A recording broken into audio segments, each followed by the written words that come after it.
everybody. This is Nigel Price, one of the finest musicians and guitar players on the planet. Oh. And I'm really glad to have him finally in front of a camera talking to you guys. Hello, Nigel. Hello. It's lovely to see you. Well, I can't believe it's taken this long for us to meet. I know. It is crazy. And well, I've admired you from afar. Oh. Yes. So now, I know that you're always doing interesting things. And one of the things that I'm fascinated and wanted to rant a little bit with you about is the state of jazz, not only in Britain, but all over the world. But certainly you are the savior of jazz. Oh, come on. Really? Yes. Is that? I've never heard anyone say that. Nigel Price is the savior. Everyone says it. You don't hear it because they don't say it to your face. But I'm telling you, that's what people think of you. So I want to know, in what ways are you actually trying to help stuff?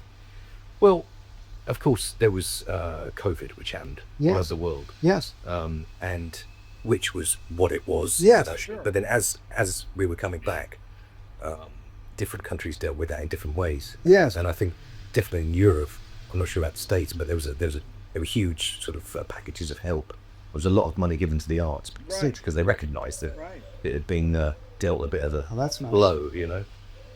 And the UK government allocated quite a lot of money, a couple of billion, I think it was. But it just didn't seem to filter down to the actual. I didn't get any of it. I think you're the wrong side of the pond for that. Yeah. So loads of big institutions got money, like the Albert Hall and the Sylvan Centre, and a lot of big institutions that had people that could apply via the Arts Council. Right.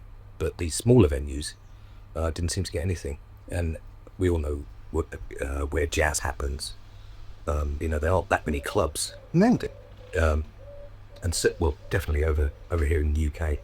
Actually, with a bit of help, I kind of collated the whereabouts of all of the jazz clubs that I could find. And there's about 400 of them. What you might call the grassroots. Exactly.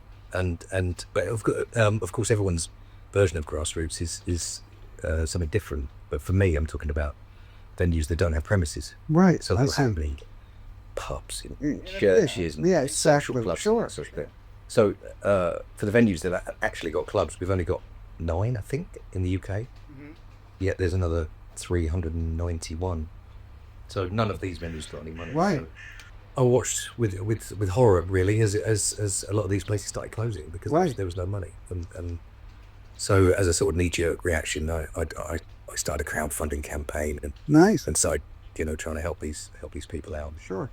And you even wrote a letter to... I did write a letter, yeah. Tell me about this letter. Well, we have a thing over here called the DCMS, or the Department of Culture, something. And masochism. And yeah, exactly, yeah. It's truth. Okay.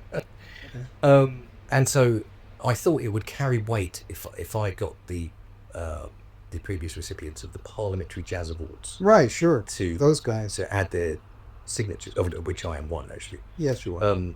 And Dame Cleo Lane as well. Yes, marvelous lady. She's still is she still going? She's still going. That's fantastic. Still singing. Wow.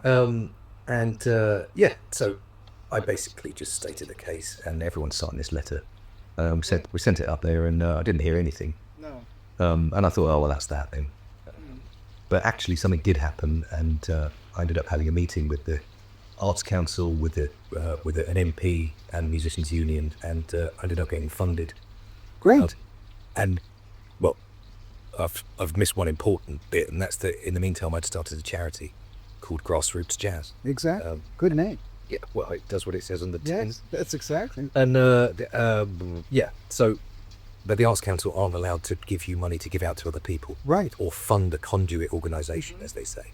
So they said you can use this money to develop your organisation. So great. I did.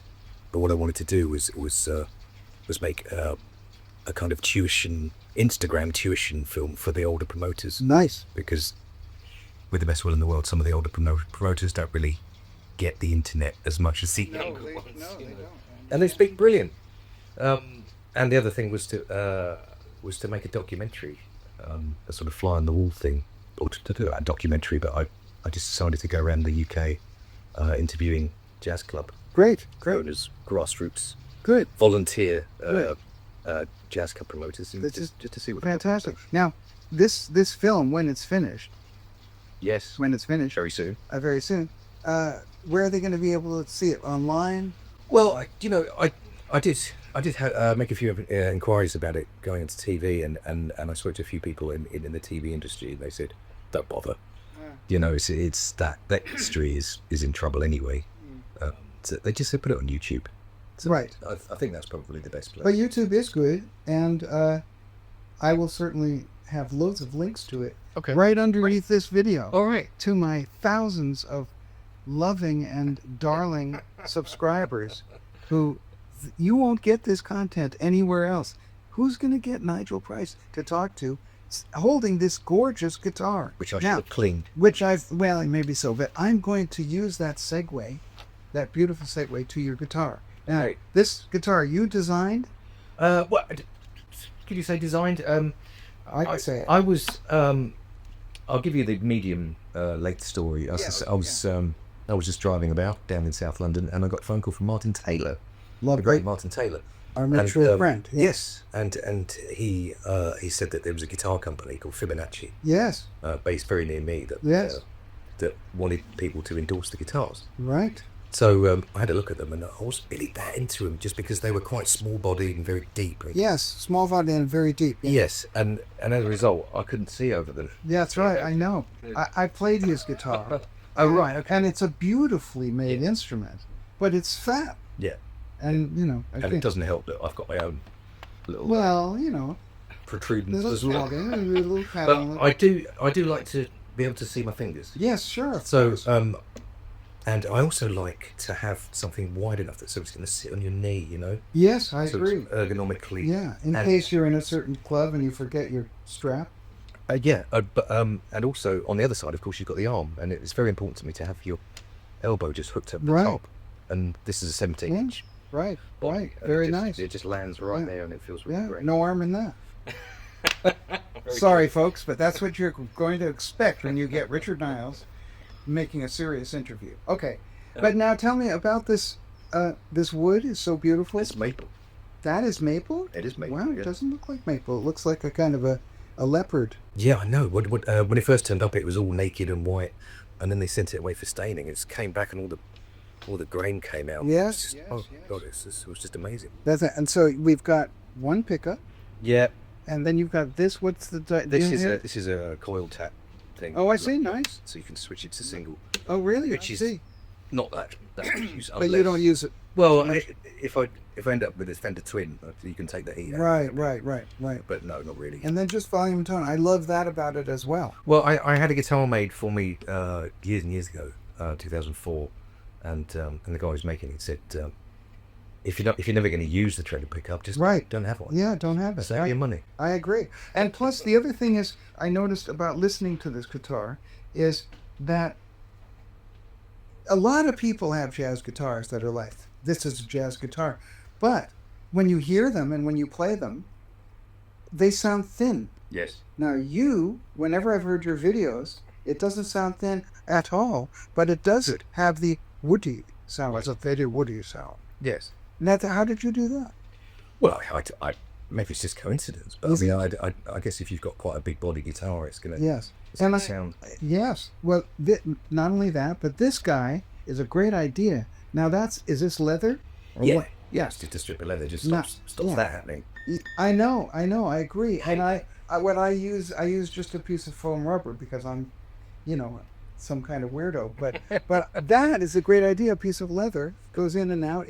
Yeah. Bob's your uncle. Yeah. And Fanny isn't. Yeah. Is that an American phrase? Bob's your uncle? Okay. Nigel, you probably don't know this about me because you know nothing about me. I do. I know more than you might. Okay. Well, you might then know that I first came to England in 1962 before you were born. Yes. And I came then with my parents. And so I know, really I am British. Yes. And I lived there for 50 years and only left in 2012 because I couldn't find a place to park.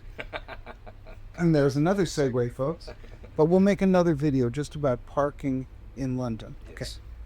Okay. But that's the thing. So I feel culturally very, very British. Yes. And certainly grew up, riding the 74 bus and stuff. Sure. So that was important. Do you know Cockney rhyming slang? Oh, I know quite a bit of it. Yes. Okay. Try me out. Old. I can't think of anything. Oh, going up the apples. Apples and pears. Yeah. Yes. What about chords? Fjords. The mountains. Or Norwegian fjords? The Norwegian fjords. That's right. Yeah. My old friend Paul Hart was a fantastic musician, and he always, what are the Norwegians? Yes. I mean, it's pointless because it takes longer to say. Yes, it does. No, it's just fun. It's fun. It's fun. Is. I think it was originally a way of fooling the police. Oh. Because the police would go to pubs in the East End. This is true. Right. The police would go to pubs in the East End, and they'd go there to listen to what's going on, and they'd overhear conversations. They would, of course, be dressed plain clothes. Yes. And they do it. So then the criminals started realizing they were doing it, and they said, we've got to devise our own language so they won't be able to understand, to give away where we're going to do the robbery tonight. Yes. So that was apparently... Or the chords. Or the Norwegians, that's right. And what's really funny is when I went to Norway, I worked there a lot with jazz musicians in Norway, and I taught them that expression. So then they translated it back into Norwegian, and now they call... The hip thing for jazz musicians in Norway is to call chords norsk or something, whatever their word for that thing in Norwegian. So it's just great. Great. I've ruined everything. Yeah, that's amazing. Yeah. So the Norwegians call Norwegians. That's it. Isn't that great? That's incredible. But only a few of them know why they're doing it. But now, just getting back to this guitar a little bit. You've got, so this is tunematic guide here. It wasn't originally, but I don't like when you've got like an ebony or like a wooden bridge saddle, because it's got its own frequency. It kind of goes quack. So I like it to be dead. Okay, great. So it just goes straight through to the wood. And you have you have your name on this guitar? I mean, I do. But my signature's so bad. Okay, that is a revoltingly bad signature. It's bad. It's terrible. And when it was first put on, they didn't realise, and they put it on upside down. And I see it. To scrub it off. I see. Turn it around. When they sell this guitar, do you get a few bob? That was the original idea, but I just told him I didn't want any money. It's just that's no way to become an international mega billionaire. No. But tell me, just for the people out there who might see this beautiful guitar and say, "Why am I wasting my life? Why don't I have this guitar?" Yes. Tell them generally the kind of price. It's UK money. It's about £7,500.